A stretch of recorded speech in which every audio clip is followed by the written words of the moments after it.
Hello, everybody. Dennis Prager here, coming to you from Seattle, Washington.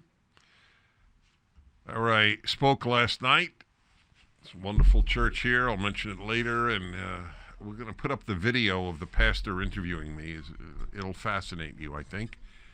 Also, I spent 4 days in Fairbanks, Alaska, where the average temperature in the winter is minus 15, often minus 25, sometimes minus 50. I'm not joking, I hit a hot spell because the temperature got up to 4. So I didn't experience what I really wanted to. And I also missed the northern lights. If you don't know about that, it is one of the phenomena of nature that people strive to see in the Arctic areas, very northern areas in the winter. 4 nights in a row, it didn't show up. And that's why the French have a saying, c'est la vie. Anyway, welcome to the show, everybody. Dennis Prager with you. And Donald Trump won another resounding victory. And this was in South Carolina, which is Nikki Haley's state. Nobody is surprised. The question that needs to be addressed is, will he win? And of course, there's no way to know. That's obvious. But I read a very interesting piece in the Wall Street Journal on this issue, and I'd like to just offer you some thoughts with regard to that.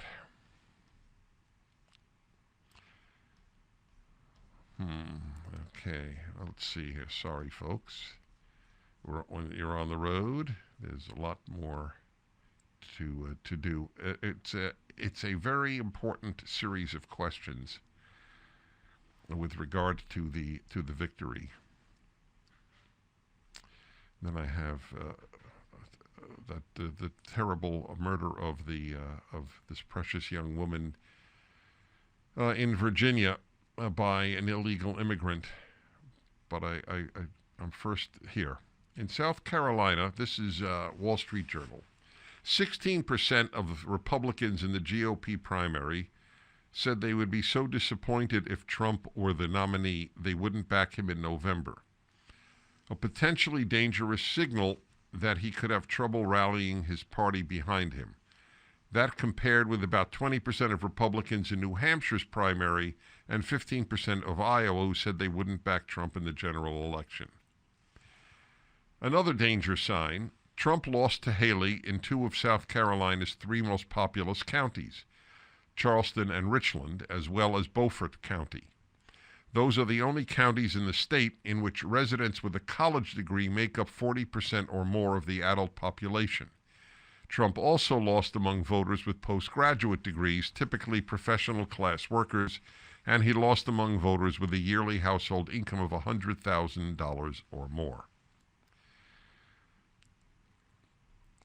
So I have railed against Republicans who won't vote for Trump, the never-Trumpers, for 5 years now. To think that the Democrats will do more good for the country than a Trump administration is in the face of his having been president for 4 years, is 100% irrational. It is based on a feeling of revulsion at his behavior, which, by the way, I do understand. But every human is a package. And the Trump package versus any Democrat package, how could you be never Trump? I'll have more on that and about the poor young woman who was murdered. For the full episode of The Dennis Prager Show, go to pragertopia.com, sign up, and become a full member.